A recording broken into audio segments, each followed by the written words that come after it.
Hello દોસ્તો, આપ સર્વેનું સ્વાગત છે આપણી ચેનલ હેલ્પ ઇન ગુજરાતીમાં। આજના વિડીયો વાત કરીશું કે માનવ કલ્યાણ યોજના 2026 જેના ફોર્મ ભરવાના ચાલુ થઈ ગયા છે। ફોર્મ કેવી રીતે ભરવું અને કયા ડોક્યુમેન્ટની જરૂરિયાત રહેશે અને તમને કયા વ્યવસાય માટે કિટ મળી રહેશે, સંપૂર્ણ આ વિડીયોમાં વાત કરીશું, જેથી વિડીયોને અંત સુધી જુઓ।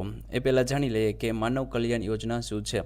તો માનવ કલ્યાણ યોજના ગુજરાત સરકારની એક મહત્વપૂર્ણ યોજના છે, જેના દ્વારા નાના વ્યવસાયકારો અને કારીગરોને તેમના વ્યવસાય માટે જરૂરી સાધનોની કિટ આપવામાં આવે છે। આ યોજનાનો મુખ્ય હેતુ રોજગારીનું સર્જન કરવું અને આર્થિક રીતે નબળા પરિવારોને આત્મનિર્ભર બનાવવાનો છે। તો માનવ કલ્યાણ યોજનાનો હેતુની વાત કરીએ તો જે લોકો નાના વ્યવસાયકારો છે, કારીગરો છે, એને ફ્રીમાં સાધનોની કિટ આપવામાં આવે છે, જેથી જેમનું જીવન ધોરણ ઉપર આવે। યોજનાના અલગથી હેતુની વાત કરીએ તો ગરીબ અને મધ્યમ વર્ગના લોકોને સ્વરોજગાર માટે પ્રોત્સાહન આપવું, ત્યારબાદ વ્યવસાય શરૂ કરવા માટે જરૂરી સાધનો ઉપલબ્ધ કરાવવા અને બેરોજગારી ઘટાડવી, નાના વ્યવસાયને મજબૂત બનાવવા, લોકોને આવકમાં વધારો કરવો વગેરે હેતુ રહેલા છે। હવે જોઈએ કે માનવ કલ્યાણ યોજનામાં તમે કયા વ્યવસાય સાથે જોડાયેલા હોય તો તમને લાભ મળે છે। તો તમે દરજી સાથે જોડાયેલા હોય, દરજી કામ સાથે જોડાયેલા હોય તો તમને સિલાઈ મશીન ફ્રીમાં મળે છે। મોચી કામ સાથે જોડાયેલા હોય તો સાધનો મળે છે। સુથાર માટે ટૂલ કિટ મળે છે। તમે પ્લમ્બિંગ કામ કરતા હોય તો એમાં જે જરૂરી સાધનો છે એની કિટ મળે છે। ઇલેક્ટ્રિશિયન માટે ટૂલ કિટ મળે છે। બ્યુટી પાર્લર તમે ચલાવતો હોય તો બ્યુટી પાર્લરની કિટ મળે છે। વેલ્ડિંગ સાથે જોડાયેલા હોય તો વેલ્ડિંગ કરવા માટે જે સાધનો છે એ તમને ફ્રીમાં મળે છે। મોબાઈલ રિપેરિંગની તમારી દુકાન હોય તો તમને એ માટે અલગથી કિટ મળે છે। વાહન મિકેનિક ટૂલ કિટ પણ મળે છે। તમે કોઈ વાહન રિપેર કરવામાં જોડાયેલા હોય તો તમને અલગથી ટૂલ કિટ મળે છે। આટલા વ્યવસાય સાથે તમે જોડાયેલા હોય તો તમને ફ્રીમાં ટૂલ કિટ આપવામાં આવે છે। તો જે પણ આ વ્યવસાય લખેલા છે એ વ્યવસાય સમય પ્રમાણે બદલાઈ શકે છે। સરકાર થોડા સમયે વ્યવસાયોની યાદીમાં ફેરફાર કરી શકે છે। તો જે પણ આ વ્યવસાય લખેલા છે એ ફરીવાર જ્યારે પણ આ યોજના આવશે ત્યારે આ વ્યવસાય ન પણ હોય, બીજા વ્યવસાય એડ કરી દેવામાં આવે છે। તો સરકાર અલગ વ્યવસાય ઉમેરે છે અને કાઢી નાખે છે। તો તમારે વ્યવસ્થિત જ્યારે પણ યોજના આવે ત્યારે તમારે વ્યવસ્થિત વાંચી લેવું જોઈએ। હવે જોઈએ કે અરજી કરવા માટે તમારી જોડે કઈ લાયકાત હોવી જોઈએ। તો તમે ગુજરાતના કાયમી રહેવાસી હોવા જોઈએ। તમે જો ગુજરાતમાં કાયમી રહેવાસી હોય તો તમે આ યોજનાનો લાભ લઈ શકો છો।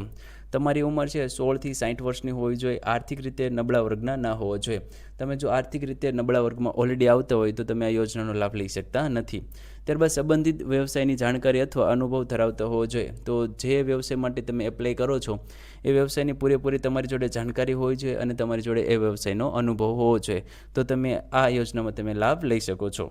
ત્યારબાદ સરકાર દ્વારા નક્કી કરાયેલ અન્ય બીજી શરતો પણ પૂર્ણ હોવી જોઈએ। તો સરકાર દ્વારા અલગથી પણ શરતો આપવામાં આવે છે, એ શરતો તમે પૂરી કરતા હોય તો તમે આ યોજનાનો લાભ લઈ શકો છો। હવે જોઈએ કે અરજી કરવા માટે જરૂરી ડોક્યુમેન્ટ। તો જ્યારે પણ તમે આ યોજનામાં એપ્લાય કરવા માટે જાઓ છો ત્યારે તમારી જોડે કયા ડોક્યુમેન્ટ હોવા જોઈએ। તો અહીંયા જે પણ ડોક્યુમેન્ટનું લિસ્ટ લખેલું છે એટલે ડોક્યુમેન્ટ તમારી જોડે હોવા જોઈએ, જેમાં આધાર કાર્ડ છે, રેશન કાર્ડ છે, રહેઠાણનો દાખલો છે, આવકનો દાખલો છે, જાતિનો દાખલો છે, પાસપોર્ટ સાઇઝના ફોટા છે, મોબાઈલ નંબર છે, બેંક પાસબુક છે અને વ્યવસાય સાથે સંબંધિત પ્રમાણપત્ર।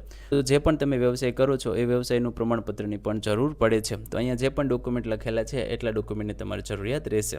હવે જોઈએ કે ઓનલાઈન અરજી કેવી રીતે કરવી। તો આ યોજનાનો તમારે લાભ લેવો હોય તો તમારે ઓનલાઈન અરજી કરવાની છે। ઓફલાઈન કોઈ સુવિધા નથી।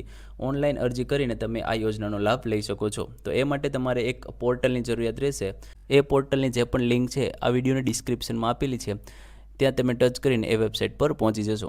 એ વેબસાઇટ ઓપન થઈ જાય ત્યાં તમારે રજિસ્ટ્રેશન કરવાનું રહેશે અથવા તો તમારે લોગિન કરવાનું રહેશે। જો તમે ઓલરેડી આ યોજના માટે અગાઉથી લાભ લીધેલો હોય તો તમારે લોગિન કરવાનું રહેશે। પહેલીવાર તમે લાભ લેતા હોય તો તમારે રજિસ્ટ્રેશન કરવાનું રહેશે। ત્યાં તમારે માનવ કલ્યાણ યોજના છે એ પસંદ કરવાનું રહેશે। જે પણ ફોર્મ તમારી સામે ખુલે છે એ વ્યવસ્થિત સાચી માહિતી સાથે તમારે ભરવાનું રહેશે।